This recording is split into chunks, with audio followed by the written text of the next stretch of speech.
طرف آنا لازمی ہے.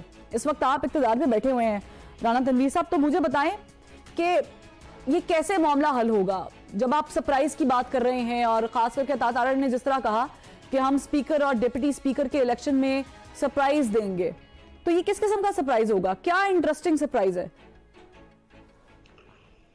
دیکھیں, جو آپ نے اتنی لمبی چوڑی تمہید باندھی ہے, اس میں اتنی بلیک پکچر, خدا نخواستہ ٹھیک ہے چیزیں اتنی اچھی نہیں ہیں, نہ اس وقت معاملات اس طرح ہیں جس طرح لوگ چاہتے ہیں یا ہم چاہتے ہیں یا جس طرح ہونے چاہیے, لیکن اس کی ساری ذمہ داری یہ بلیم گیم نہیں ہے.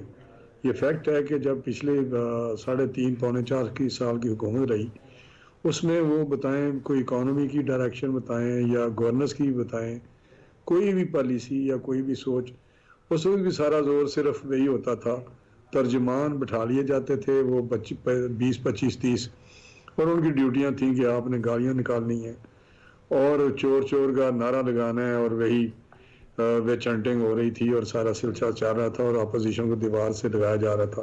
کوئی کسی چیز پہ فوکس نہیں تھا کہ ہم ملک کو بہتری کی طرف لے کے جائیں.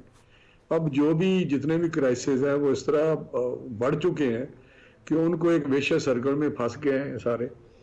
اس میں چیزوں کو نکالنا ذرا, میرا خیال ہے کہ وہ جیسا کہتے ہیں سارے ٹیک آف کے لیے سارے جیٹ چلانے پڑتے ہیں, سارے انجن, تو میں جیٹ کے وہ ساری چیزیں اب اس سٹیج پہ پہنچی ہوئی ہیں جو کوشش ہو رہی ہے, اور جو جس چیز کا ہمیں خطرہ تھا اس وقت اس سے ہم نکل چکے ہیں. جس کی دیوالیہ کی بات ہو رہی تھی یا ڈیفالٹ کی بات ہو رہی تھی, اور اکانومی میں سمجھتا ہوں کہ اب تھوڑی سی رانا صاحب ود ڈیو ریسپیکٹ, یہ تو آپ کہہ رہے ہیں کہ ہم اس سرکل سے باہر نکلنے کی کوشش بھی کر رہے ہیں اور نکل بھی چکے ہیں, لیکن ہماری گراؤنڈ ریالٹیز ویسی نہیں ہے. عام آدمی کی زندگی ویسی ہی تنگ ہے. جیسے آپ لوگ مارچ نکالتے تھے پی ٹی آئی کے خلاف, پی ڈی ایم جب نکلتی تھی باہر, اور آپ لوگ تبھی یہی بات کر رہے ہوتے تھے کہ ملک کا دیوالیہ نکل گیا, ملک کا بیڑا غرق کر دیا. آج وزیر اعظم پاکستان کہتے ہیں مجھے پتہ نہیں تھا, میں نے اقتدار سنبھالا کہ ملک جو ہے وہ ڈیفالٹ کر چکا ہے یا ڈیفالٹ کی جانب چلا گیا ہے.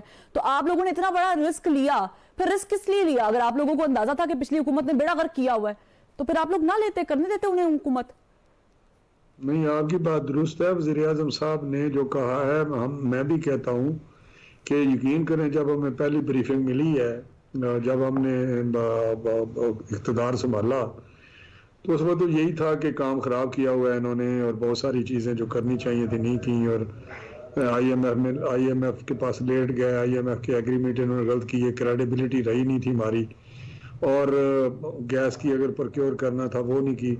لمبی بات ہے, لیکن جب ہم نے دیکھا تو یقین کریں, میں آپ کو وہی کہ جب پہلی بریفنگ ہوئی تو ہمارے رونگٹے کھڑے ہو گئے کہ حالات اس حد تک نیچے جا چکے تھے, اور وہ ایک نہیں سوئسائڈل اٹیک کیا ہوا تھا اکانومی میں انہوں نے اپنے اقتدار بچانے کے لیے. لاسٹ ڈیز میں تو خاص کر کے انہوں نے وہ کام کر دکھایا.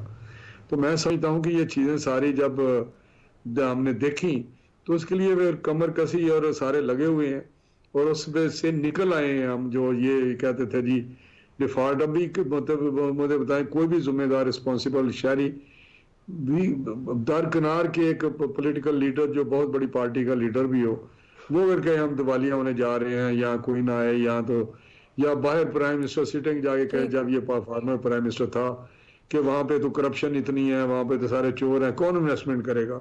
تو یہ ساری چیزیں ایسے سی پیک کے ساتھ جس طرح کھیل کھیلا گیا, تو یہ ساری چیزوں سے ہم نکلنے کی کوشش کر رہے ہیں اور انشاءاللہ نکلیں گے. باقی گلوبل سچویشن بھی ایسی ہے, یوکرین رشیا کی وار ہے جو ہمیں ملی. ٹھیک ہے سر, پنجاب میں سرپرائز دے رہے ہیں آپ؟ سرپرائز ہی سرپرائز ہے, وہ تو سرپرائز کیا, وہ تو سب کو نظر آ رہا ہے کہ ان کے پاس. نہیں سر, وہ ہم جاننا چاہ رہے ہیں نا کیا سرپرائز ہے. پی ٹی آئی کے لوگوں کو آپ نے قائل کر لیا یا کافلی کے لوگوں کا ضمیر جگا دیا ہے؟ میری بات سن لیں, میں آپ کو پھر کہہ رہا ہوں کہ وہاں پہ ان کی اکثریت نہیں ہے, ان کے پاس میجورٹی نہیں ہے.